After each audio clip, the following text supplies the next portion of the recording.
Bottom cleaning টেকনোলজিতে আমাদের মাছ চাষ করা দেখে বহু মানুষ জানতে চায় যে বটম ক্লিনিং টেকনোলজিটা আসলে কি।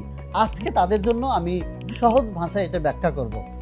পুকুরের নিচে যে ময়লা জমে এইটা নিচ থেকে পরিষ্কার করার আধুনিক পদ্ধতি হলো বটম ক্লিনিং।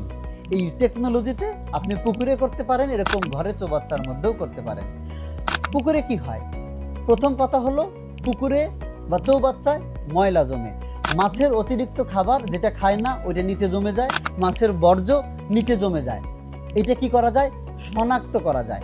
শনাক্ত করাটা সহজ, কারণ পানির অক্সিজেনটা অফ করলে নিচে দেখা যায়। আবার মাছের পানির অ্যামোনিয়া অ্যাসিড টেস্ট করলেও বোঝা যায় মাছের এই পুকুরে কতটা ময়লা আছে। তখন এই প্রথমে কি ময়লা জমে, তারপরে শনাক্ত করা যায়, এরপর এটা পরিষ্কার করা যায়। নিচে এই অক্সিজেনটা অফ করলে কিছুক্ষণ পরেই সব ময়লা নিচে জমে যায়। এরপর নিচ থেকে পানিটাকে টান দিয়ে বের করলে 1-2 ফুট পানি কমালেই পুরোটা ময়লা চলে যায়, পরিষ্কার হয়ে যায়। এতে কি হয়? পানি ভালো থাকে। পানির স্বাস্থ্য ভালো হলে মাছের স্বাস্থ্য ভালো থাকে, মাছ তখন দেখতে সুন্দর হয়। আবার তখন কি হয়?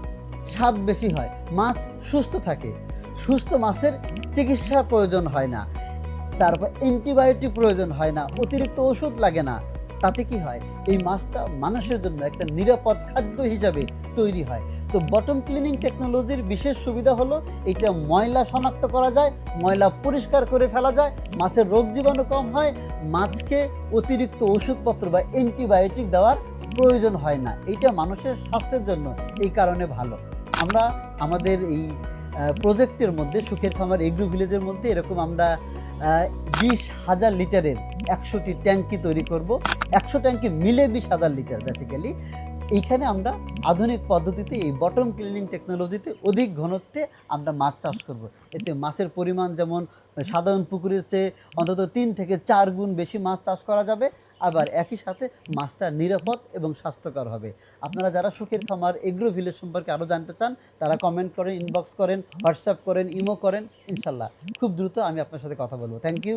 আসসালামু আলাইকুম।